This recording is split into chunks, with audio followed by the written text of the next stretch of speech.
Hello and welcome back to Vincemus Devlogs. In this video, we'll be taking a look at the new main menu that's been introduced into Vincemus. When the game has been started, you'll load into the main page where you will see the background footage of real-life World War II planes. They will be in the game featuring the Spitfire and the Bf-109. So after having the game start, you have 4 different options available, which is Play, Aircraft, Settings, and Quit.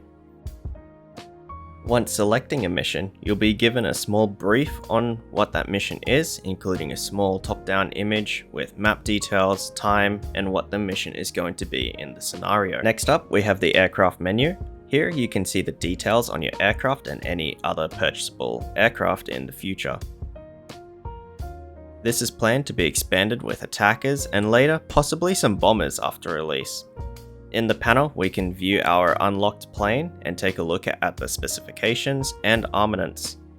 Currently, we have the P-51 as our selected plane. It has below average stats, yet decent altitude performance. We can then press on the stats button to see a bit more details on the plane.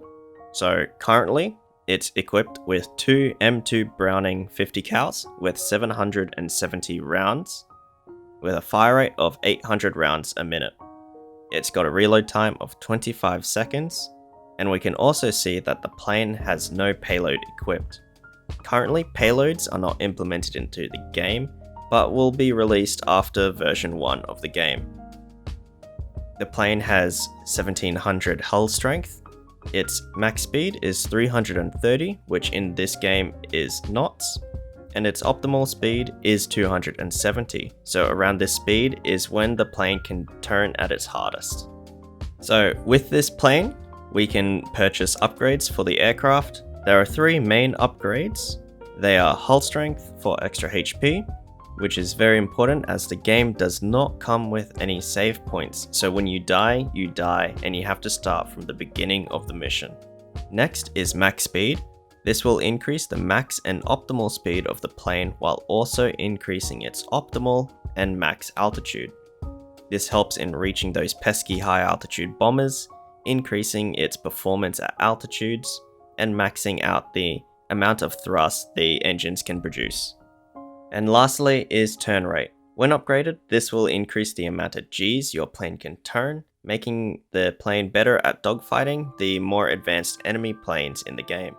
On the next page, you'll see that you can equip a different selection of weapons onto the plane.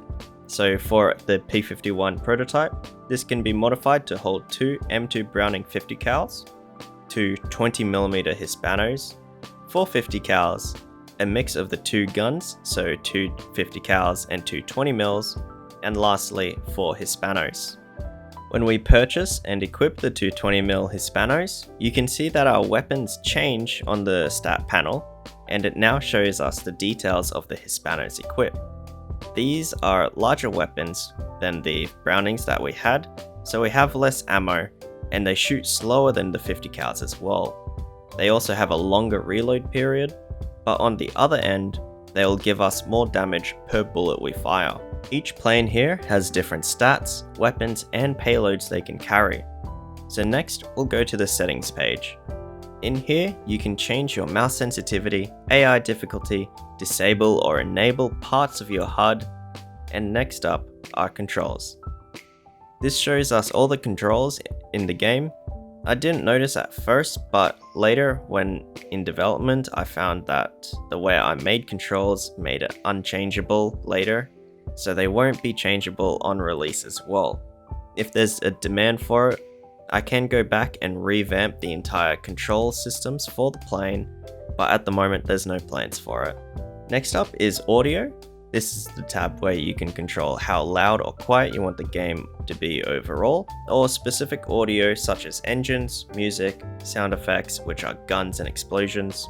And the last is button effects, where when you press a button it makes a little beep, and that can also be tuned down. And the last tab in the settings menu is graphics.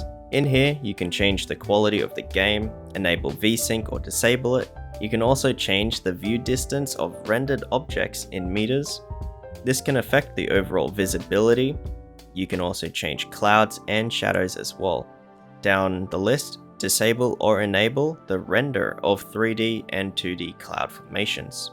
So this is what the new main menu looks like when added into the game. I like that blocky simplistic style of the design.